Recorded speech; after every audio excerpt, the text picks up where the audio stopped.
ஸ்ரீ தேவி பாகவதம் 239 பகுதி. போர் முனையில் தானமும் சங்கநாதமும். அதன் பின் சிவபெருமான் போர்க்களம் சென்று சங்கச்சூடனுடன் 100 ஆண்டுகள் இடைவிடாது போர் செய்த போதும் அவனை வெல்ல முடியவில்லை. போரில் இறந்தவர்கள் அனைவரையும் சிவபெருமான் உயிர்த்தெழச் செய்தார். அப்போது ஓர் வயது முதிர்ந்த பிராமணன் போர்க்களத்திற்கு வந்து சங்கச்சூடனை வணங்கி, தருமவானே, எனக்கு உன்னிடம் உள்ள ஒரு பொருள் வேண்டும், அதை கொடுப்பாயா என்று கேட்க, அதற்கு சங்கச்சூடன் சம்மதித்தான். உடனே பிராமணன், உனது மந்திர கவசத்தை தா என்று நயவஞ்சகமாக கேட்டார். வாக்களித்தபடி சங்கச்சூடன் தனது மந்திர கவசத்தை கழற்றி கொடுக்க, அந்த பிராமணன் சென்று அவனது மனைவியான துளசியுடன் கூடி குலாவி இன்பம் அனுபவித்து விட்டு சென்றான்.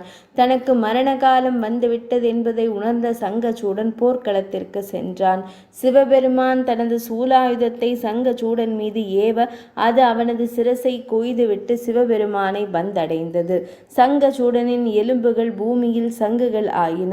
சங்குகளில் விடப்படும் நீர் புனித தீர்த்தமாகும். அச்சங்குகள் இருக்கும் இடத்தில் லக்ஷ்மி தேவி மிக்க மகிழ்வுடன் இருப்பாள் என்றார் நாராயணமூர்த்தி. 239 பகுதி நிறைவடைந்தது.